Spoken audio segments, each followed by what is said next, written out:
Randy Stephen Kraft is an American serial killer and rapist known as the Southern California Strangler, who committed the rape, torture, and murder of a minimum of 16 young men between 1972 and 1983. Between 1971 and 1983, Kraft is believed to have killed 67 victims. All of his suspected victims were males between the ages of 13 and 35, the majority of whom were in their late teens to mid-20s. Many of his victims were members of the United States Marine Corps, and most of their bodies were found to have high levels of both alcohol and tranquilizers, indicating they had been unconscious when they were abused and killed. Kraft's victims were typically lured into his vehicle with an offer of a lift or alcohol. Once in Kraft's vehicle, the victims would be plied with alcohol and drugs. They were then bound, tortured, and sexually abused before they were killed, usually by either strangulation, asphyxiation,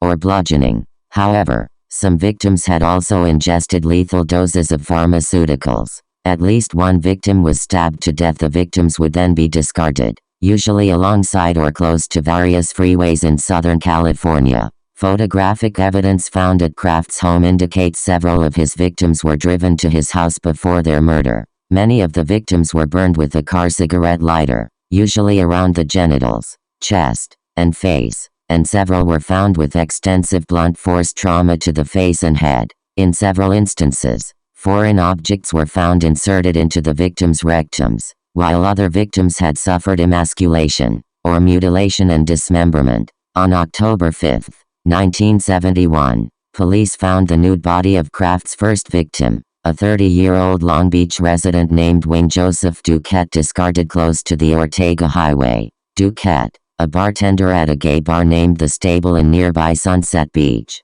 had last been seen alive on September 20. Putrefaction had destroyed any signs of foul play on the body. The cause of death was listed as acute alcohol poisoning due to a high blood alcohol level. 15 months after the murder of Duquette, Kraft killed a 20-year-old Marine named Edward Daniel Moore. Moore was last seen leaving the barracks at Camp Pendleton on December 24, 1972. His body was found beside the 405 freeway in Seal Beach during the early hours of December 26.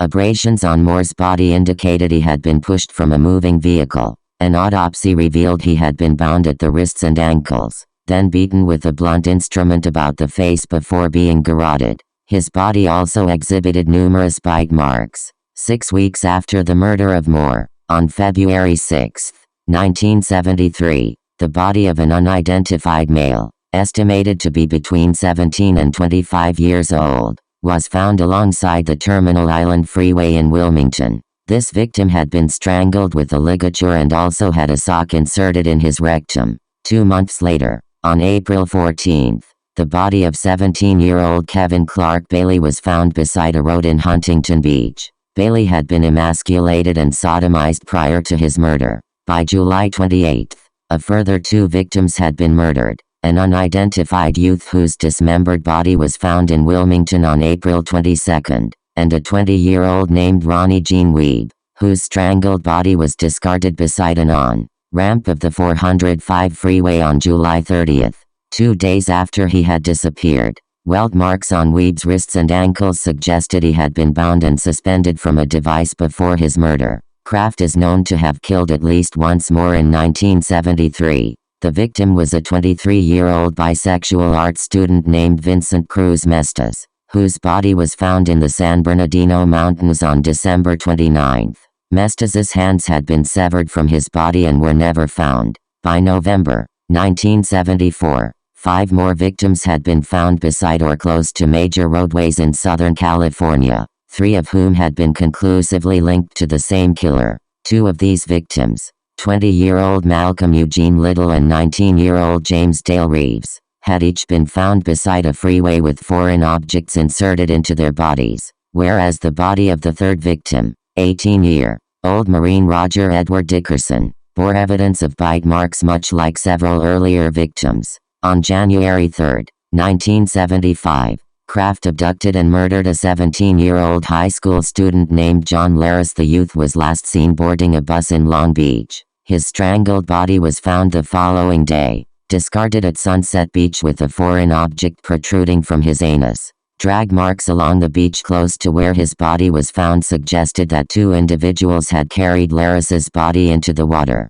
2 weeks after this murder, on January 17, the body of a 21-year-old named Craig Johnatitis was found discarded in the parking lot of the Golden Sails Hotel near the Pacific Coast Highway and Loynes Drive in Long Beach. Johnatitis had been strangled to death with a length of string, possibly a shoelace. On the evening of March 29, 1975, Kraft lured two youths, Keith Crotwell and Kent May, from a Long Beach parking lot into his Ford Mustang. The youths were given beer and Valium as Kraft drove in a random, aimless manner around Belmont Shore and Seal Beach. May later recalled feeling catatonic as a result of the Valium and alcohol he had ingested before he passed out. On May 8, Crotwell's skull was found on a jetty close to the Long Beach Marina. The remainder of his body was found 6 months later after hearing the news. The two friends of Crotwell and May, who suspected that the murderer was a patron of a Belmont Shore gay bar, searched their neighborhood for the distinctive Mustang. They found the car less than a mile from their home, wrote down the license plate number, and gave the information to the police. The vehicle was registered to Randy Kraft. Long Beach police questioned Kraft about Crotwell's abduction and murder on May 19, 1975. Initially, he denied having ever met either Crotwell or May, and the police, skeptical of Kraft's denial, summoned him to the police station for further questioning. Kraft admitted that on or about March 29, he had encountered two youths in the Long Beach parking lot in question and persuaded them to drink alcohol and consume Valium with him as he drove. The following week, two detectives attempted to file homicide charges against Kraft. However, the Los Angeles District Attorney's Office declined, citing the coroner's conclusion from his autopsy of the remains thus far found, consisting only of Crotwell's skull, that the youth had died of accidental drowning. Kraft did not kill another person until December 31, 1975, when he abducted 22-year-old Mark Hall in San Juan Capistrano. Hall was driven to a remote canyon, where he was bound to a tree. The autopsy report listed the cause of death as asphyxiation caused by leaves and earth found lodged deep in Hall's trachea. Additionally, his chest, scrotum, nose, and cheeks had been burned with an automobile cigarette lighter, which was also used to destroy his eyes. The autopsy report also listed numerous incisions on Hall's legs which had been inflicted with a broken bottle. Forensic experts were able to determine that Hall had been alive throughout much of the ordeal.